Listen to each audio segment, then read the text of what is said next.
So we are back again, guys. Hold up. Tagal kong hindi nag-hold up eh, no? So, okay guys, kita-kits tayo sa SM North, September 7. Okay. Dun maglalaban yung Team Red, Team White, si Ogada, pati si Marlo, tapos yung Team Black versus Team Blue. So, ito hindi nila alam. Okay. So, i-explain ko sa kanila. Kasi pag linabas ko to, tingin ko tatama din sila mag-practice. Yes mo yun? Which is ngayon, batak na batak sila. Like, legit batak na batak sila. Magandang laban to September 7. Kaso magaganap dito guys kasi 2 games to each team. So for example, Team Black versus Team Blue may 2 games sila. Ganoon din sa Team Red, Team White. Now, kung sinong maka 2-0, for example, Team Red versus Team White, sila Marlo nanalo 2-0 dahil sila Ogada. Team Black, Team Blue, nag 1-1 lang. Yung naka 2-0, sila yung mamimili ng team na kakalabanin nila sa September 12. Ba't namin ito ginawa? Kasi guys, gusto ko lang sa kanila ipaganas yung offline and kailangan nila maganasan yun. And malaki yung offline na yun, malaking advantage sa kanila yun. Super laking advantage na yun.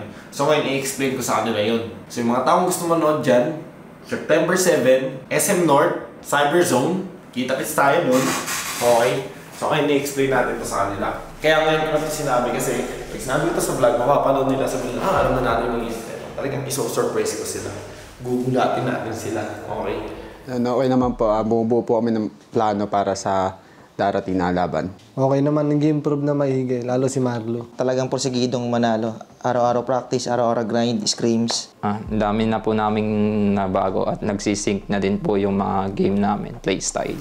September 7, yung game nyo. Okay. Sa SM North. So, yung mga family na gusto pumunta, pwede. Hindi ko alam kung ma-reserve natin ang seat. Kaya mas maaga sila, mas maganda para mabigyan ng seat. Sino yung mga pupunta yung pamilya? Tingin yung pupunta? Ako mas kapatid ko. Okay. Kapatid ko rin. Pang-t-shirt. Okay. Isa iba, walang sumasuporta sa inyo. Hindi kayo mahal. Hindi kayo mahal. Malayo kasi. Hindi mahal, gago. Sila Mario, saan pala?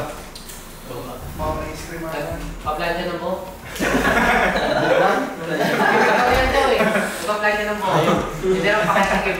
Pa-plan ka na po. Ay, nagpa-plan ka ng book. Ay, mag-pictorial nga. Kasi ngayon natin gagawin yung shoot eh. Asan yung mga kampe mo? Ikaw? Hindi na ba yung team black? Dalawa lang. Putang inang niya naman po. Si Rex na Sneaker. Ay, ligo ka! Diyan ka, ano? Ako po! Ay, meeting na tayo din sa inyo. May meeting tayo. Last meeting na to before laban nyo. Magiging point system tayo doon. Why? Sure ko tatanungin nyo sa akin. Madaming nabago sa team, madaming umalis, kasama sa team block. Anything napaka-first side na yun.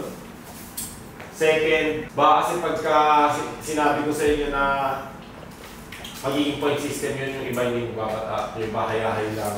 Yun. So, ang mangyayari nun guys, 2 games. Team Red, Team White, magto 2 games. Team Black, Team Blue, 2 games.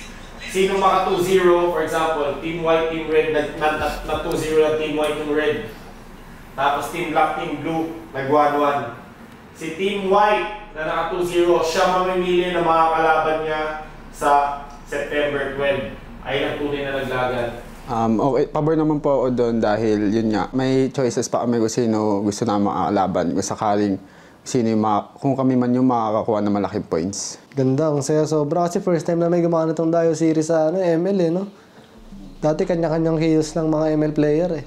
Medyo nakaka-challenge kasi hindi namin expected na malupit yung yung sinabi ng Boss Dogs na pag nagamit na hindi nagagamitan. So, mag-adjust talaga kami, ubusan ng hero, kailangan lumabak yung hero pool. Okay din naman ni Boss Dogs. Medyo nakakalito pero at least walang uuwi na team sa September 7. Pinapatang ng 12 kasi sa team block yung tank nila kakadating lang.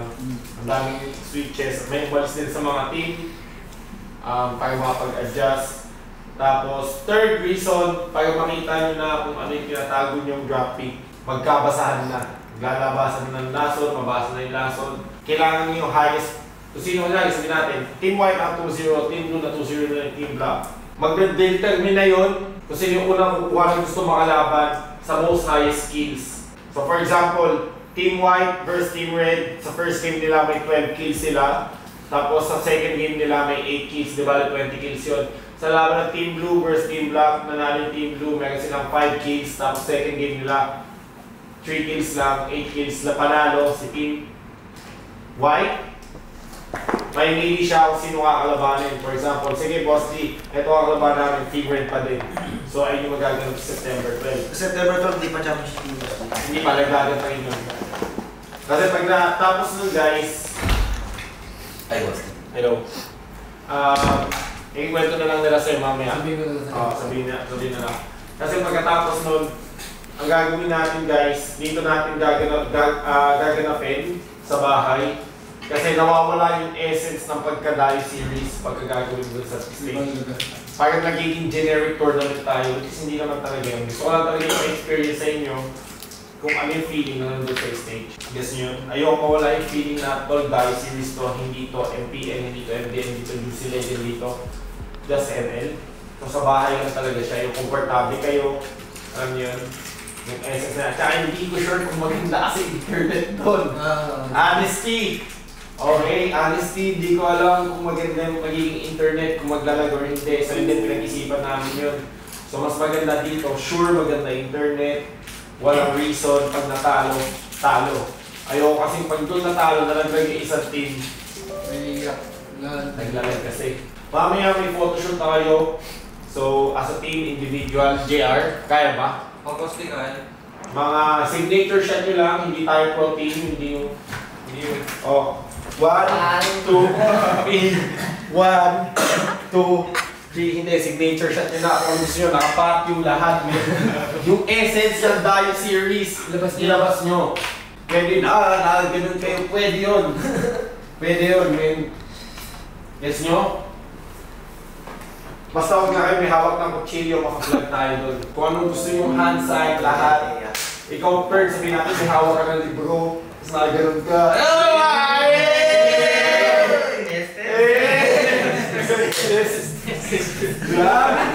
Reality! Hindi, pwede kayo kung ano ba yung essence ng Dio series, ilabas nyo. Magiging first time ko yun eh, na maraming tao manonood tapos nasa stage pa.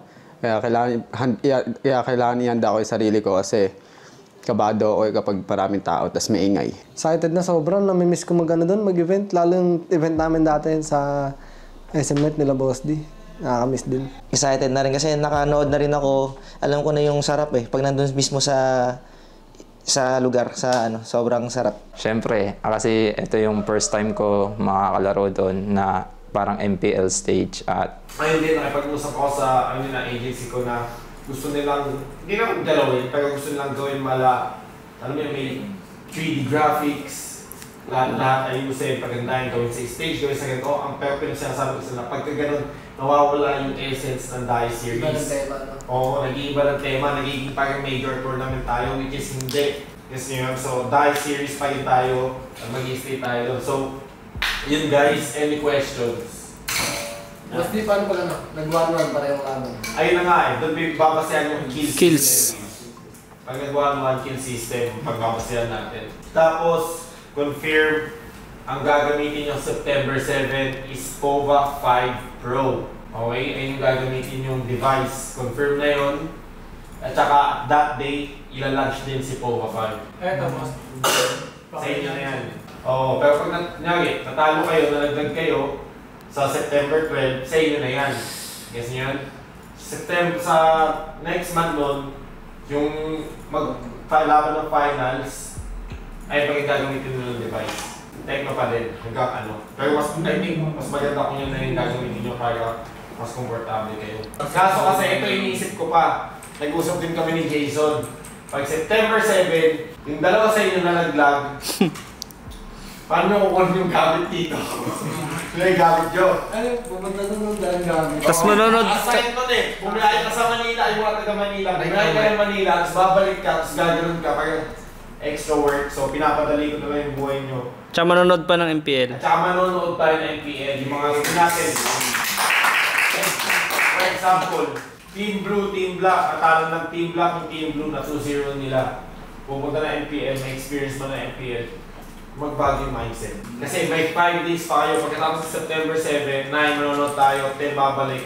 September may 2 days kayo para mag-adjust, mag-reset, pag-isipan, pagplanuhan lahat. Kasi makikita niyo yung draft pick na hinahanda nila Prof. Urada, nila Marlon, nila Daniel, nila Zeno, at nila Magkakalabasan nila na Team lang. Blue, sila Dencho. At saka may bago tayong rules doon.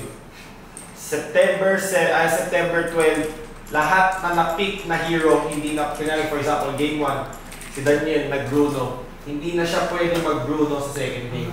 Yes, dahil pwede namin magamit yung lahat ng hero. Para, yun nga, gaya nga na sinabi ni Boss D, sayang naman yung pag-stay namin na matagal dito. Kung iisa lang lagi ginagamit namin hero. Mas maganda kung mag-explore kami. At malay natin, may ma-discover kami yung bagong meta. Pabor ako doon kasi minsan, kunyari kahit 5 bans yun, hindi mo na mababan yung lahat ng hero na gagamitin nila. May mga OP na hero pa rin eh. Para magkakalabasan pa rin ng galaw, hindi lang nakadepende sa hero. Lahat team excited na kasi maraming manonood. Basta, excited. Oo, kasi para mailabas namin lahat yung mga hero at hero ng kalaban na hindi lang paulit-ulit. Hero. Ubusan tayo ng hero. Baliwan. Baliwan tayo ngayon. Magsalakasan tayo. One trick. Hindi naman magic, pero... So, ngayon magpipictorial. Ilalabas ko dito yung mga damit. Okay. Ha?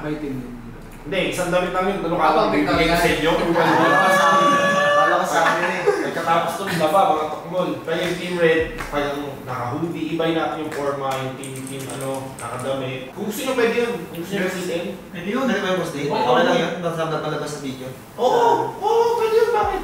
Nag-effort kayo doon, ba't di nyo lalabas? Sayang yun, guys. Like I said, tayo series tayo, hindi tayo major league. Rules natin dito. Kahit tayo masusunod. Okay? Ako presidente, ako gobyerno dito. Yun na yung magiging ano natin doon. So yun guys, good luck. Thank you so much.